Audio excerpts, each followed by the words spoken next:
देखो बेटा, हम लोग अभी क्या पढ़ रहे हैं? जीआई, साइक्लो एल्कीन्स के जीआई बनाना, यानी cyclo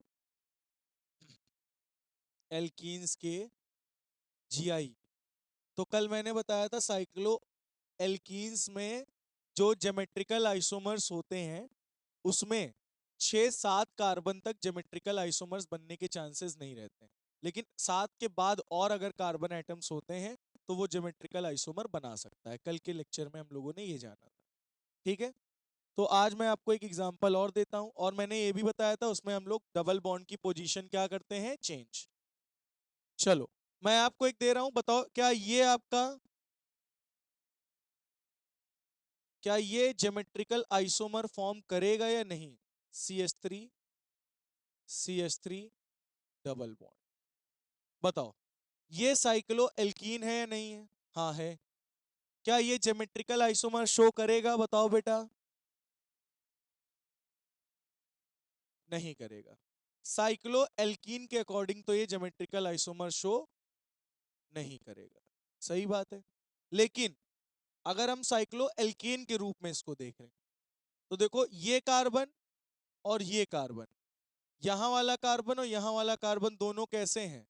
sp3 hybridised, sp3 hybridised, है कि नहीं है?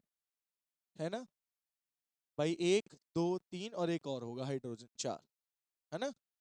एक हाइड्रोजन यहां हो गया, एक हाइड्रोजन यहां हो गया। क्यों? तो साइक्लो एल्केन के रूप में क्या इसके ज्योमेट्रिकल आइसोमर बनेंगे? हाँ। लेकिन साइक्लो एल्कीन के रूप में नहीं बनेंगे, क्योंकि इसमें 6 कार्बन है, और 6 कार्बन में केवल सिस बन जाता है, ट्रांस नहीं बनता, ट्रांस नहीं बनता। तो साइक्लो एल्कीन के टर्म में देखें तो यहां पे कोई भी ज्योमेट्रिकल आइसोमर नहीं बनेंगे। लेकिन अगर हम साइक्लो एल्केन के रूप में देखें तो ये कार्बन और ये कार्बन दोनों क्या है? क्या है? sp3 हाइब्रिडाइज्ड है। मतलब यहाँ पे ये स्टीरियो सेंटर्स हैं। क्या है ये? स्टीरियो सेंटर्स कहते हैं। स्टीरियो सेंटर का मतलब हो गया कि ये और ये कार्बन के बीच में रिंग है। क्या है? रिंग।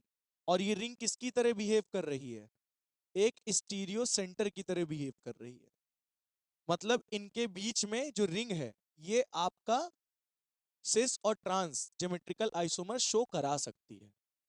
लेकिन अगर मैं साइक्लो एल्कीन के रूल के अकॉर्डिंग देखूं पिछले वाले, तो इसमें 6 कार्बन है और 6 कार्बन में ज्योमेट्रिकल आइसोमर नहीं बनेगा। लेकिन अगर साइक्लो एल्केन के रूप में देखूं इन दोनों कार्बन को उठा के, तो आपका ज्योमेट्रिकल आइसोमर फॉर्म होगा। ठीक है। जैसे एक हाइड्रोजन यहां ना लगा, ये देखो सिस स्ट्रक्चर हो गया। अगर ये हाइड्रोजन यहां से हटा दो, तुम यहां लगा दो, तो क्या बन गया बेटा? बताओ। ये बन गया ट्रांस बन गया, है ना? लेकिन अगर मैं इसके बेसिस पर देखूं, यहां से ये सी, है ना? तो ये कौन सा? यहां पे देखो सिग्मा, एक हाइड्रोजन यहां, एक हाइड्रोजन यहां, ठीक है?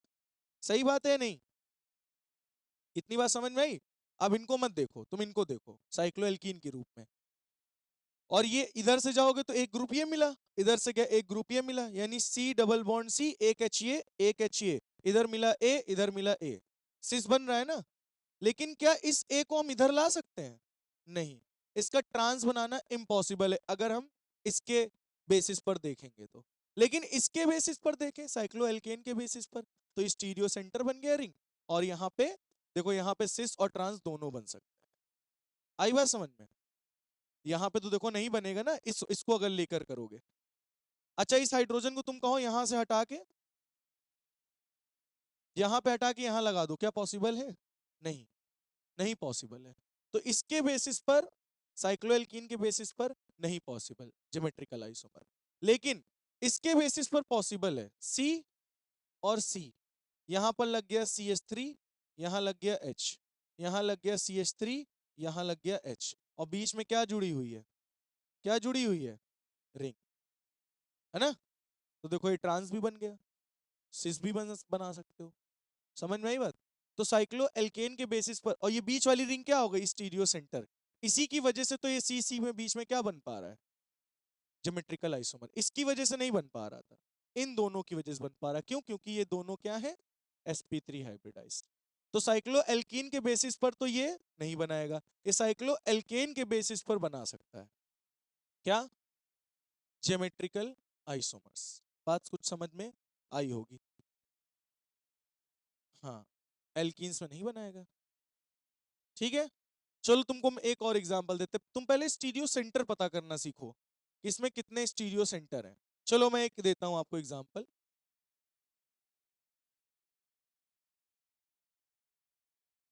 ये है, ठीक है, ये है, CH3 है। इसमें बताओ कितने स्टीरियो सेंटर्स होंगे? इसमें कितने स्टीरियो सेंटर हैं? अब देखो इसमें 8 कार्बन है और साइक्लोएल्कीन है, तो यही तो एक स्टीरियो सेंटर हुआ। यही तो एक स्टीरियो सेंटर हुआ। और कहीं से ज्योमेट्रिकल आइसोमर बनने के चांसेस दिख रहे हैं क्या? नहीं। तो इसमें कितने स्टीरियो सेंटर? एक। केवल एक ही जगह से बन सकता है। ठीक है, जरा एक और बना के दे रहे हैं, आप लोग बताना इसमें कितने स्टीरियो सेंटर हैं। ये है, ठीक है, ये C डबल बॉन्ड C, ठीक है, और ये यहाँ पे CH3। चलो, और यहाँ लगा डबल बॉन्ड। इसमें कितने स्टीरियो सेंटर्स आपको दिख रहे हैं बताओ? एक तो दिख रहा होगा तुम्हें ये वाला स्टीरियो सेंटर। क्यों? क्योंकि इसमें 8 कार्बन है, यानी साइक्लोएल्कीन वाला फॉर्म हो सकता है ज्योमेट्रिकल आइसोमर। एक तो यहां से ज्योमेट्रिकल आइसोमर बना सकता है। अब देखो एक कार्बन यहां है, एक कार्बन यहां है, तो एक पूरी रिंग भी किसकी तरह बिहेव करेगी? ये पूरी रिंग भी ज्योमेट्रिकल आइसोमर फॉर्म कर सकती है। मतलब इसकी रिंग भी एक किसकी तरह? स्टीरियो सेंटर की तरह वर्क करेगी। क्या इसको और इसके बेसिस पर ज्योमेट्रिकल आइसोमर बन सकता है? नहीं। क्यों? क्योंकि यहाँ CH2 लिखोगे, यहाँ CH लिखोगे, यहाँ CH2 लिखो, CH लिखोगे, सही है ना? अब यहाँ पे तुम जरा देखो, यहाँ पे CH2 है, तो मतलब एक हाइड्रोजन यहाँ, एक हाइड्रोजन यहाँ, और यहाँ पे हाइड्रोजन हटा के यहाँ लगा दो H, तो यहाँ एक कार्बन पे दोनों सेम एटम है। मतलब यहाँ से कोई भी ज्योमेट्रिकल आइसोमर नहीं बन सकता। मतलब ये स्टीरियो सेंटर नहीं हो, ये स्टीरियो सेंटर नहीं है। कहां कहां से ज्योमेट्रिकल आइसोमर बन सकता है इसका? पहला ये साइक्लोएल्कीन की वजह से, दूसरा ये sp3 हाइब्रिडाइज कार्बन है, sp3 हाइब्रिडाइज कार्बन है, एक या इसकी वजह से ये पूरी रिंग स्टीरियो सेंटर बन सकती है। एक इस तरह से बना के दिखा दे। यहां देखो C है, CH3 लगा है, एक H यहां लगा दो, होगा ना H इसके पास। ये C है, ये पूरा कंपाउंड एक है, एक H यहां लगा दो, ये कंपाउंड ऊपर, दोनों कंपाउंड, ये दोनों नीचे, मतलब एक ऐसा बना सिस। अच्छा, इसी हाइड्रोजन को यहां से हटा के हम ऊपर लगा दें। कहां लगा दें बेटा? ऊपर ऐसे लगा दें, ये वाला हाइड्रोजन हटा दो। अब बताओ ये क्या बन गया? ट्रांस। तो एक तो यहां से भी फॉर्म हो सकता है सिस और ट्रांस, एक यहां से भी फॉर्म हो सकता है सिस और ट्रांस। इसके कितने स्टीरियो सेंटर्स हैं? दो। समझ में आया अभी? अभी भी नहीं आया? क्लियर हुआ? नोट कर लो। हेलो। तो इसमें आपको एक चीज क्या समझ में आई? एक इसमें तो एक ही स्टीरियो सेंटर है, इसमें कितने स्टीरियो सेंटर हैं? दो।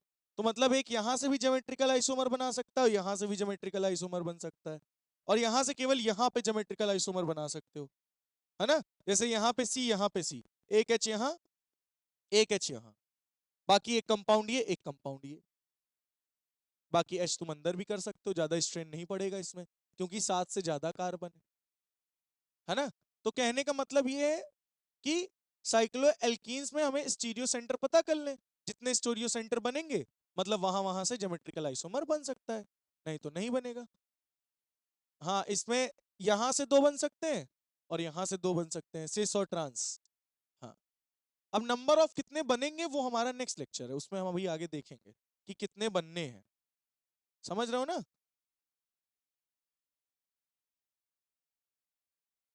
समझ रहे हो ना? नोट कर लीजिए इतना।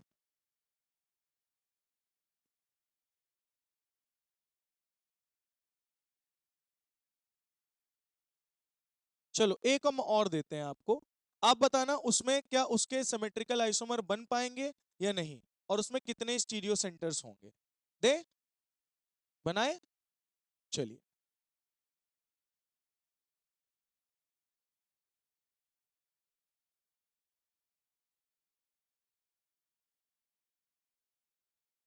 याद मन के मेरे हर पल एक पन्ने पे तू लिख दे मेरा उसे हर कहानी के सारे किस्सों में सारी दुनिया के। चलो भैया बताओ इसमें कितने स्टीरियो सेंटर्स हैं और कहां कहां से आपका ज्योमेट्रिकल आइसोमर बन सकता है, करके दिखाइए। देखो पहला तो ये साइक्लो एल्कीन है, तो मतलब एक तो स्टीरियो सेंटर यही बनेगा, यानी सी सी, है ना। एक बार एच यहां लगा दो, एक कंपाउंड ये हो गया। एक बार एच यहां लगा दो, एक कंपाउंड ये हो गया, ये ट्रांस बन गया। अगर यही एच नीचे लगा दोगे तो सिस बन जाएगा। समझ में आ गई बात? डबल बॉन्ड है, एक दो तीन चार, अच्छा हाँ कंप्लीट है।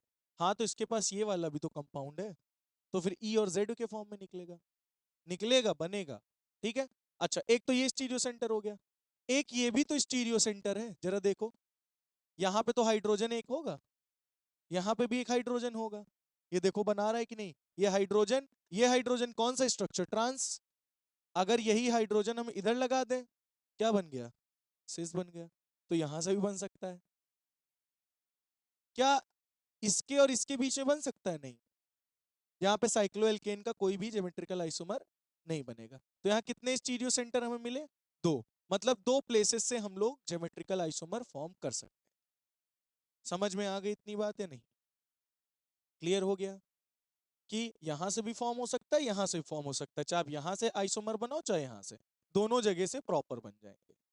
साइक्लो एल्केन से, यहां पे अगर तुम साइक्लो एल्केन का रूल लगा के करोगे तो उसमें कोई भी ज्योमेट्रिकल आइसोमर नहीं बनेंगे, कोई भी ज्योमेट्रिकल आइसोमर नहीं बनेंगे। क्यों नहीं बनेंगे? क्योंकि यहां पर कार्बन तुम देख लो, एक दो तीन, तीन सिग्मा यानी sp2 हाइब्रिडाइज।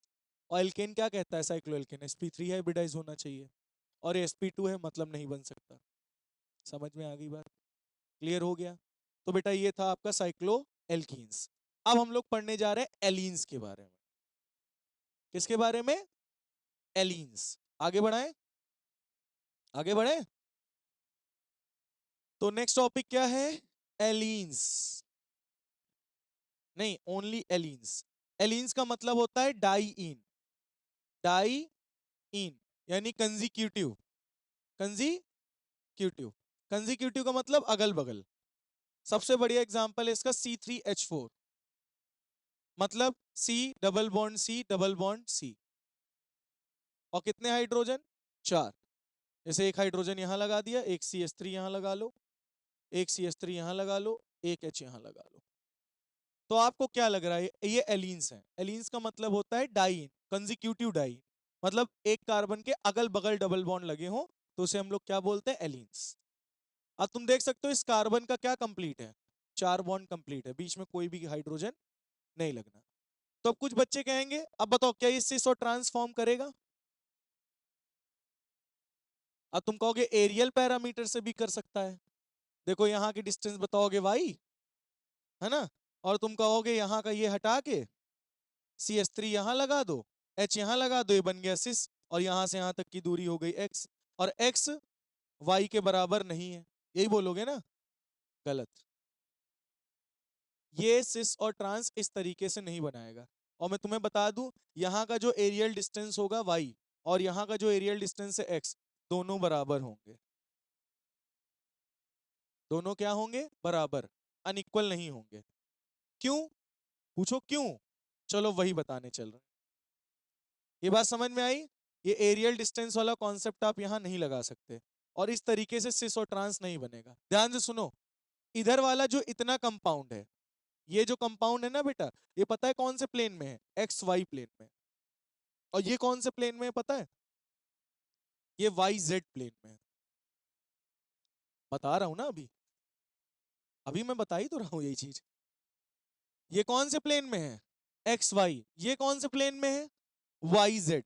अब जरा चलो हम इसको देखते हैं।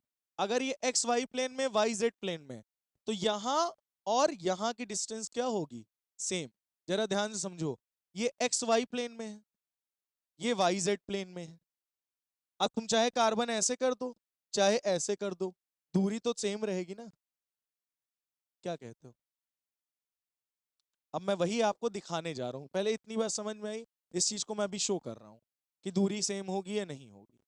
ठीक है, तो एक एक्स वाई प्लेन में, वाई जेड प्लेन में, मैं इसको बना के आपको दिखाता हूँ। ठीक है, चलिए बनाते हैं।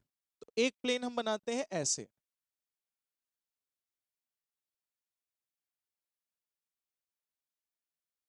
ठीक है, और एक प्लेन बनाते हैं हम ऐसे। ये कौन सा प्लेन है? X Y. वो कौन सा प्लेन है? Y Z. ठीक है, तो सी डबल बॉन्ड सी, तो इसका एक हाइड्रोजन यहां, एक सी एस थ्री यहां, कौन से प्लेन में प्रेजेंट है? बोलो, कौन से प्लेन में? एक्स वाई प्लेन में। ठीक है, और सी डबल बॉन्ड सी, इसका एक हाइड्रोजन किस प्लेन में? इसमें एक कार्बन किस प्लेस में? इस सी एस थ्री इसमें। नहीं समझे? इसको थोड़ा पास ले आए ना।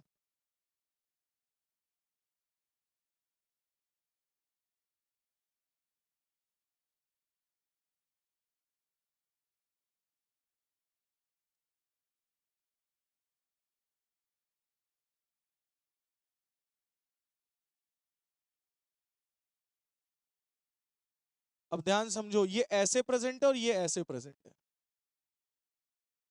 देख रहे हो? दोनों की दूरी क्या है? सेम, चाहे ऐसे कर दो चाहे ऐसे।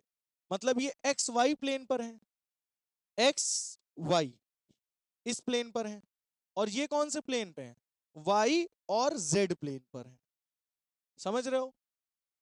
चलो इसको मैं आपको बना के दिखाता हूं। ठीक है, इसको मैं बना के दिखाता हूं। हमें चार पेन लो, एक दो तीन चार, मिल गए। ठीक है, ये है, ये वाले कौन से प्लेन में है? एक्स वाई प्लेन में, ऐसे, है ना? ये कौन से प्लेन में? ये एक्स और वाई प्लेन। ठीक है, ये मान लो एक्स एक्सिस, ये वाई एक्सिस, है ना? और इधर जो है, अरे एक मिनट, ये वाला हाथ ले लेते हैं, वो वाला भी नहीं। ये कौन सा एक्सिस? एक्स। ये कौन सा एक्सिस? वाई। ये कौन से प्लेन में? एक्स और वाई। ये वाई एक्सिस और किस में है? Z axis. ठीक है, या तो तुम ऐसे समझ लो, एक्स वाई प्लेन में ऐसे, और ये ऐसे, ये ऐसे। ठीक है, अब समझ में आ रहा होगा। ये कौन से प्लेन में है? X Y. ये कौन से प्लेन में है? Y Z. ठीक है, अब यहां से वहां तक की दूरी, और ऐसे इसको कर दे तब भी दूरी बराबर। क्या समझ में आया?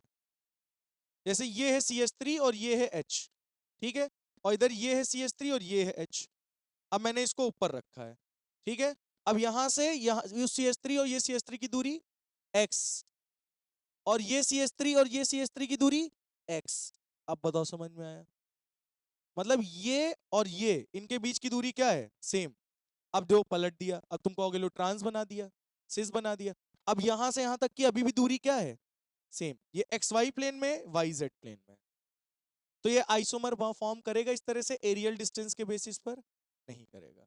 अब समझ में आया कि अभी भी नहीं है? ये वाई जेड प्लेन में है, ये एक्स वाई प्लेन में है।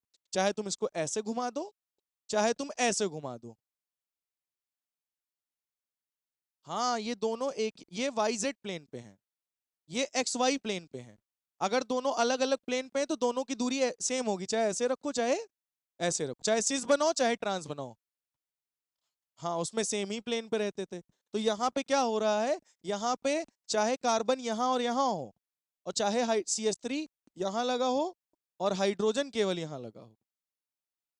क्या समझे? यहाँ पे केवल क्या लगा हो? हाइड्रोजन केवल लगा हो, और यहाँ तक की दूरी भी एक्स। मतलब ये दोनों दूरियां क्या हैं? सेम है। इसलिए ये एरियल डिस्टेंस के द्वारा ज्योमेट्रिकल आइसोमर का फॉर्मेशन नहीं करेंगे। मतलब x बराबर y से ये ज्योमेट्रिकल आइसोमर का फॉर्मेशन नहीं करेंगे। बोलो समझ में आ गई इतनी बात या अभी भी नहीं आई? क्लियर हो गई बात? इसको मैं अब आपको ड्रॉ करके दिखाता हूं ऑर्बिटल्स के रूप में। किसके रूप में? ऑर्बिटल्स के रूप में। चलो, ये कार्बन है, ये कार्बन। ठीक है, ठीक है।